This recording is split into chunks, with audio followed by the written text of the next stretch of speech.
তো হ্যালো বন্ধুরা।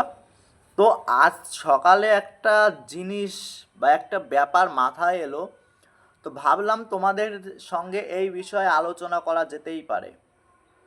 তো যে বিষয়টা সেটা হচ্ছে এসকে মুভিজের কামব্যাক কার হাতে হতে পারে বা কার হাত ধরে এসকে মুভিজের কামব্যাক হতে পারে। তো দেখো, এসকে মুভিজ কিন্তু একটা সময় ওয়েস্ট বেঙ্গলের খুবই জনপ্রিয় একটা প্রোডাকশন ছিল।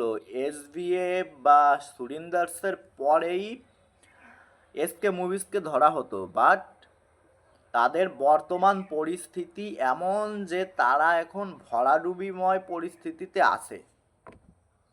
তো এখন এই যে পরিস্থিতি, সেই পরিস্থিতি থেকে তাদের কে বাঁচাতে পারে বা কার হাত ধরে তারা উত্তরণ করতে পারে, সেটা তো মেইন বিষয়। এখন তুমি যদি আমাকে বলো যে তাদের একমাত্র একমাত্র বলাটা হয়তো ঠিক হবে না, তাদের দুজন আছে বাংলায়, সে বা তারা দুজনই এই এসকে মুভিজকে বাঁচাতে পারে বলে আমার মনে হয়। এখন তারা দুজনকে, এখন তারা হচ্ছে দেব এবং শাকিব খান।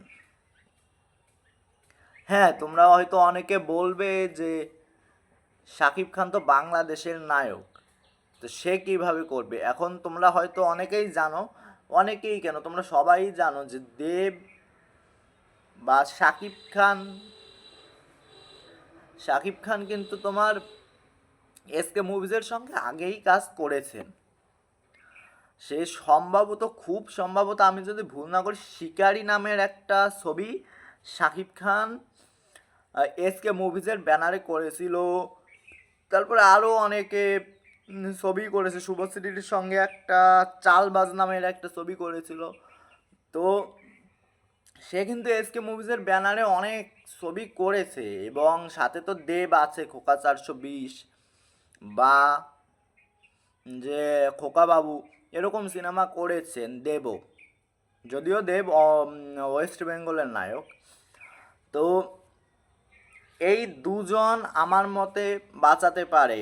এবং তুমি যদি তাদের এই দুজনের রিসেন্ট কয়েক বছরের ট্র্যাক দেখো, শাকিব খানের যদি আমি বলি, প্রিয়তমা, রাজকুমার, বরবাদ তো ভাই অন্য লেভেলের হিট হয়েছিল। প্রিয়তমা, রাজকুমার যথেষ্ট বড় ব্লকবাস্টার ছিল সেই সময়। তো শাকিব খানের একটা অন্য অরা চলছে, এবং শাকিব খানের সঙ্গে যদি এই মুহূর্তে এসকে মুভিজ কাজ করে, তাহলে 90 to 95% আমি শিওর বা অ্যাসিওর করতে পারি যে এসকে মুভিজের কামব্যাক হবে। হ্যাঁ বন্ধুরা, অবশ্য গল্পটাও যথেষ্ট ভালো হতে হবে, কানেক্টিং হতে হবে, খুব সুন্দর গল্প হতে হবে। গল্প যদি গাঁজাখুরি হয়, তাহলে প্রিন্সের মতো হওয়ার একটা চান্স থেকেই যায়। বাট যদি গল্প সুন্দর হয়, যেমন বরবাদের মতো বা তুফানের মতো এরকম গল্প হয়, সঙ্গে শাকিব খান, পুরো কামব্যাক কনফার্ম এসকে মুভিজের, আমি গ্যারান্টি দিতে পারি। এবং অপর দিকে যদি দেবের ট্র্যাক দেখো, দেব কিন্তু 2019 সাল থেকে 2026 সাল পর্যন্ত একটা ফলোপ দেখেনি। তার মুভি ধূমকেতু, লাস্ট যে ধূমকেতু ছিল শুভশ্রীর সঙ্গে গত বছর রিলিজ হয়েছিল, সেটা 28 কোটি ইনকাম করে, এবং তার লাস্ট সিনেমা প্রজাপতি 2 কিন্তু সুপারহিট ছিল বক্স অফিসে। এবং তার যে রিসেন্ট কয়েক বছরের যে রেপুটেশন, সেটা কিন্তু অনেকটাই ভালো। এবং তুমি দেখবে তার সব ধরনের দর্শকের প্রতি একটা হোল্ড আছে দেবের। সে ফ্যামিলি অডিয়েন্সের জন্য ছবি করেছে, সে ইয়ং অডিয়েন্সের জন্য ছবি করেছে, যারা রোমান্টিক ছবি দেখতে পছন্দ করে তাদের জন্য কিসমিসের মতো ছবি বানিয়েছে।